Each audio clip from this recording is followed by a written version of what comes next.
my YouTube channel. I'm Rosie Henshaw and today I'm bringing you a pottery painting and wicker painting, just like a tutorial kind of thing, like you might already know how to do this. It's just on my Instagram and my YouTube. I've had loads of comments since I spray painted the pottery. What did I use? How did I do it? Blah, blah, blah. So I just thought I will show you a way to do it. I'm actually in the garage part of the summer house. I know the lighting's a bit weird, it's just because there's literally been a storm outside. So I would normally do this in the garden, but this is a really well ventilated area. I have lots of stuff that I like paint in here anyway. It's a bit grubby, it needs updoing this part of it. The other half, you know, relatively okay. This part is just awful. So it's resting on a tall boy that I'm going to paint anyway. And I just thought I'd show you quickly. I basically use this paint. Sometimes I use Rust-Oleum, but sometimes I use this as well. So this is the Wilko gloss. I use the satin on the white porcelain that I use. So this is in a sage green and this is the gloss. Now at the moment, this Wilko's paint is only £3. So I picked up 4 tins of this green and I've got a couple of tins of the white. But what I want to paint today is, this is pottery, so it's like china. And basically it's a little pair of boots, and it was duck egg with white spots on it. But I don't know if you can see up close, it's really damaged, really stained. It's got like yellow stains on it. Maybe the lighting's not doing it no justice, but this goes in my garden and I just want to plant some nice little plants in this. So what I would normally do is I would just start by shaping the can. So honestly, I shouldn't even be doing this today because I literally decided at lunchtime, dropped the boys off to football and decided that I was going to start making windowsills out of scraps of wood, like pallet wood. So I literally have been hand sawing with the world's worst saw, caulked it all on, stuck it on nicely, give it a nice sand. Now I'm varnishing it. So now this is kind of like a second thought really. I know that lighting is awful now that I have to do. So basically what I start doing is I would always start from the top on something like this, because otherwise if you upside down, put that upside down, you're always going to be left with like an edge rim. So I'm quite lucky with it, there was a little droplet there. So make sure I've dusted this off, give it a little wipe down, make sure it's bone dry. So what I'd start doing is I'd always sort of stand 30 centimetres back, and after every stroke, pull my finger off the trigger. It just makes the paint go a lot further. It goes on nice and thick, but without getting any drips. And then I would turn it round, and that's how I do it from top to bottom, because I think sometimes if you go top, sometimes if it was to drip, it would sort itself out. But this is just going to look really lovely with some nice little flowers in it on the table in the garden. Turn it around again, as you can see. You can actually see the actual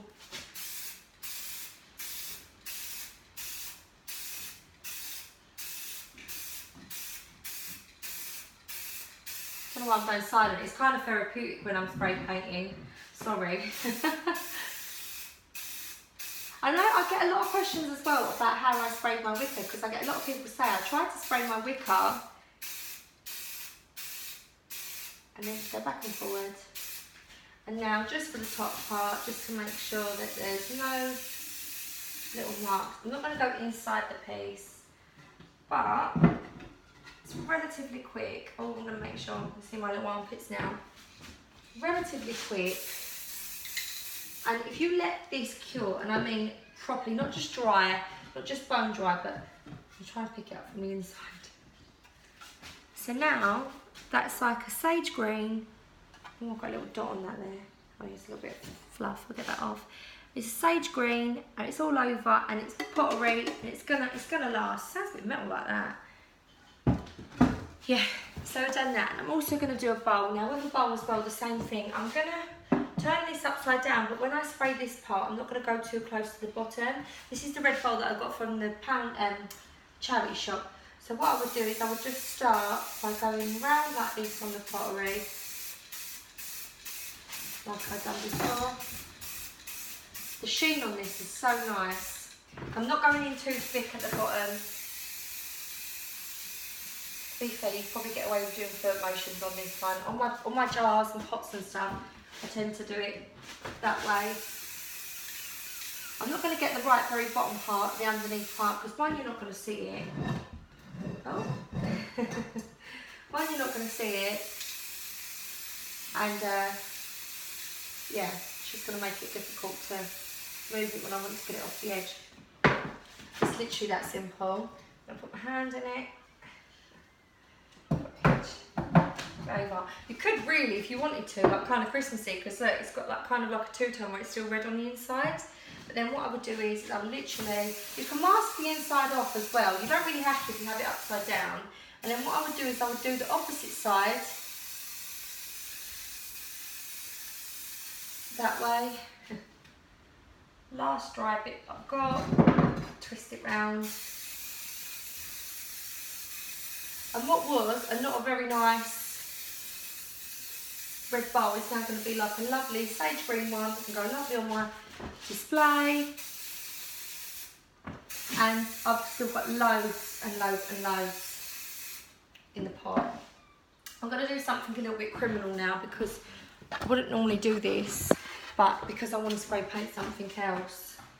So I'm just going to try and use one of the signs that I paint to get this off. I didn't really think this bit through. You can tell I'm not being my usual self. I'm extremely tired now after doing all that sawing. And like I said, when I'm spray painting, I'm quite silent. So yeah, a nice sage green bowl, no red no more. It's all done, it's all covered. Don't touch it until it's completely dry. I would give this at least a whole day, like 24 hours before putting anything in this, because sometimes you can scratch it. Porcelain holds up really, really well with spray paint as long as you let it have its full drying time. And then, I suppose it's like nail varnish. I'm just going to pop this over the other side.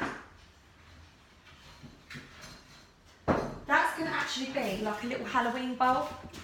I know that sounds crazy, but I always do like a harvest kind of like festival kind of look thing. So I'll do like sage greens and glitters and stuff. This one's a dented one, so I need to prepare that one. But I have all little pumpkins and stuff that I'll fill and put bowls and like sweets and candies, but I'll do it in sage greens on my dining table so that it all sort of blends in. Now, I'm on to wicker. Now this is just an old wicker basket. It might look a quite nice colour really in here, but it's very faded. It's not that lovely colour anymore. It's got like a weird grey colour and a little bit mouldy looking. So what I've done is I've basically give this a brush down with a really hard brush, made sure I've got in any gaps or whatever, made sure everything's out. I say that and there's a leaf in it. Leaf it out.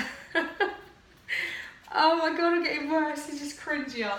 So you don't necessarily have to spray the bottom of wicker, if I'm honest. What I would do is I would always put it up on its side, if it can stand on its side, and basically I would start, try and get in the direction. When I spray wicker, I don't do the trigger thing because I find you're going to get quite a nice finish anyway. I get a little bit closer as well, and I try and get that angle of it because obviously you're going to have this inside. Now this, I'm just going to have my little gardening tools, you know, like the showy sort of garden tools, but nice little ones on my little garden like plant stand. This is ideal because it's got a handle on it, but a little tip, if you don't have a handle on wicker, you can tie in one of the loops a little piece of string so that you can lift it up without actually having to touch the piece.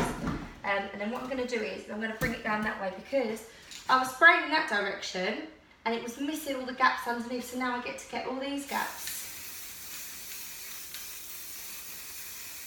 So, I'm going to have to start talking. I literally didn't realise how bad I was, how silent I am when I do wicker. So the inside is covered pretty well, and then I'm just going to leave that handle up just to get the bottom section in. The only thing I find with wicker is you really do have to try and get every angle for the way it's weaved in, otherwise you're never going to be able to get rid of that wood. So I tend to go down that way and then I go up in the opposite direction. So I get like full coverage, because I've got a few comments on the pink wicker. Oh, I've got a low battery. Didn't even realise. Go off next week. So I got quite a few comments on the pink wicker basket that I had in the utility room. And basically that just has like fancy dress costumes for the kids and stuff in it. Like dressing up and that. And yeah. I've got comments on it. How did you get such a full coverage? Normally with wicker I can't get full coverage. This is a very good spray by the way as well, so I just go up in that direction, then down. Whatever way it's weaved, just make sure you get in between. And then I will just over the handle, keep it up. You gonna stay up? Try and get the underneath of the handle. Hopefully this will work. No? Just give it a little knock down. And then get in. It really is that simple. I mean, I know this is a completely simple video. You can probably be like, what the point was that? But I was keep getting asked, how do I spray? I got the key. How do I spray paint pottery? How do I spray paint wicker? And what products do I use? So I've just showed you I use the Wilkinson's gloss or the satin, or I do use Rust-Oleum. I haven't bought Rust-Oleum lately, and that's why I've not used it lately, just because it's only £3 a tin. They do loads of different colours, and I find, why would you pay £7, £8 a tin? And that's sometimes on offer. Sometimes they're like £12 if you want the stone effect, when you can pay £3 for something. The metallic ones are a little bit dearer from Wilco, but they're only about £5. So I've got a basket now. So all of these things are just going to look really nice in the garden, and I've got so much leftover paint. I'm actually going to spray paint. I've got a little tiny, like, you know, like a little duck, like a little nest duck in black. Used to go in my old kitchen when I had a flat, years ago we're talking. And I had this, and it was in my kitchen, and I had black and white, quite modern thing. I didn't pick, my husband did. It was quite new in our relationship. And you know when you're in that stage where you want to be the really, really cool kind of wife, like the kind of girlfriend, like, oh yeah, no, we'll pick together. And I've never been into these sort of colours. I mean, each their own different thing. And I just found whenever I had black stuff, it seemed to be so dusty. It was really hard work to sort of keep on top of. So yeah, I've got like a little spray painted wall. Not to worry, I wouldn't recommend doing this in a closed in space. One, because of the airing out. I've got 2 massive double doors that are open just literally next to me. And also, all these walls, they are like spray paint now in this cupboard. This is going to be upcycled, and this has got to be painted anyway. This room is going to have an overhaul. I've got all like wallpaper samples and stuff like that I'm going to put up in here, make it really shabby chic. And this is going to be my little like painting room. This in the sage green will actually go in my kitchen now. I've put my little eggs in it. And I mean, I've still got about that much in the tin left. So we've done a pair of welly planters. So I've done so many bits. And it's cost £3 to do that, and I've still got enough to get another project out of it. Can't bring the bowl over, I can't bother for that lunacy of doing it again.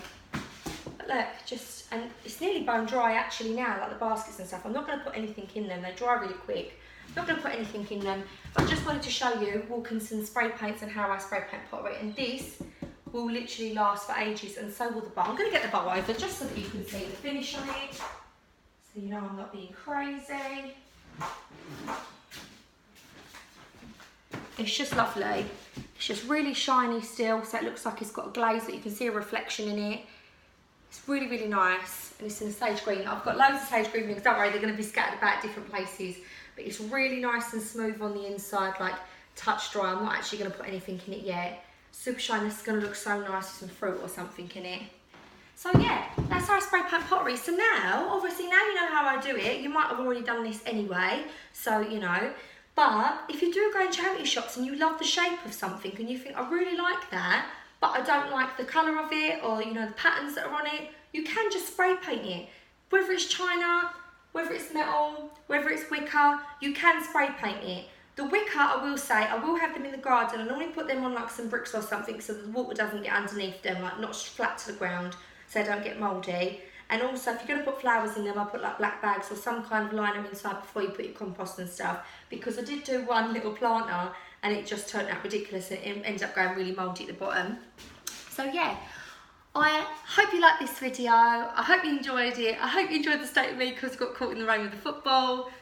And yeah, let's tuck that in and watch this see little cheddars.